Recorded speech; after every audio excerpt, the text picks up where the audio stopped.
NHL hockey playoff action kicked off this week as the Golden Knights squared off with the Winnipeg Jets this past Tuesday in Game 1 of the best-of-7 series. Armani Lingo was there to cover the action.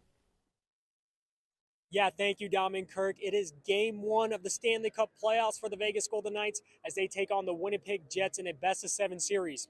Huge news coming into this game for the Golden Knights as they get their captain Mark Stone back after missing almost 3 months. And big news for Jack Eichel as this is his first playoff game in his 7-year career. The last time these two teams met in the playoffs was the inaugural season for the Golden Knights. The Knights won that series 4-1, and that ultimately led them to the Stanley Cup. The Golden Knights currently have a 3-game winning streak against the Winnipeg Jets this season and look to continue that here tonight at T-Mobile Arena.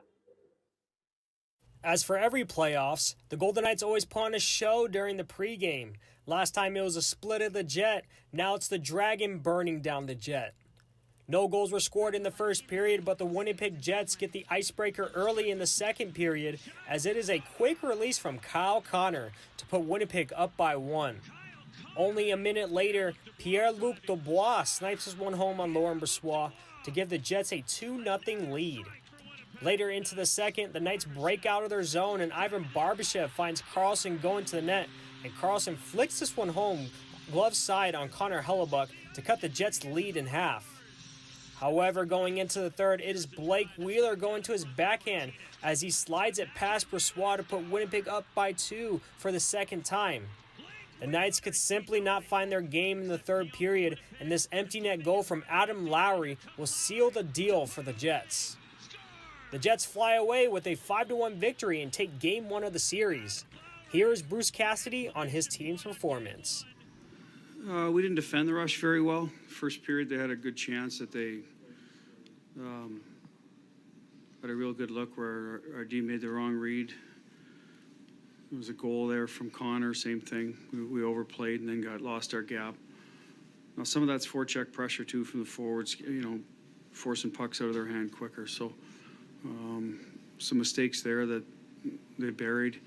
And offensively, we knew they weren't going to give up much. This is what they are. So if you're not prepared to play a game behind their D and forecheck turnovers and then loosen them up and then get your rush chances, which we did. That's how Carly scored. Then it's going to be a challenge. Even though the Golden Knights did not have their cleanest performance against the Jets, the Knights had the opportunity to bounce back in Game 2 against Winnipeg. My name is Armani Lingo, and we're signing off here from T-Mobile Arena. Dom and Kirk, back to you guys.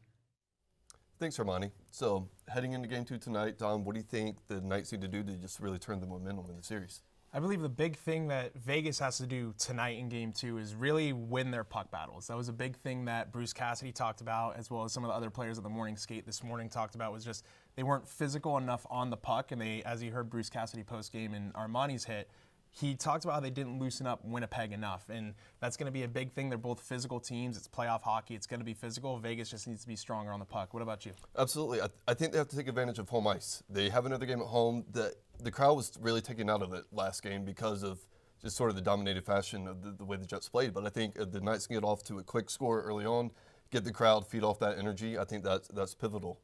Definitely, and Nick Waugh, prior to Game 1, he talked about that on Tuesday at the morning skate, how the fans were going to be excited, but T-Mobile was silent. So they definitely have to, like you said, get a goal early, get a big hit, something to get the fans into it, and then take it from there.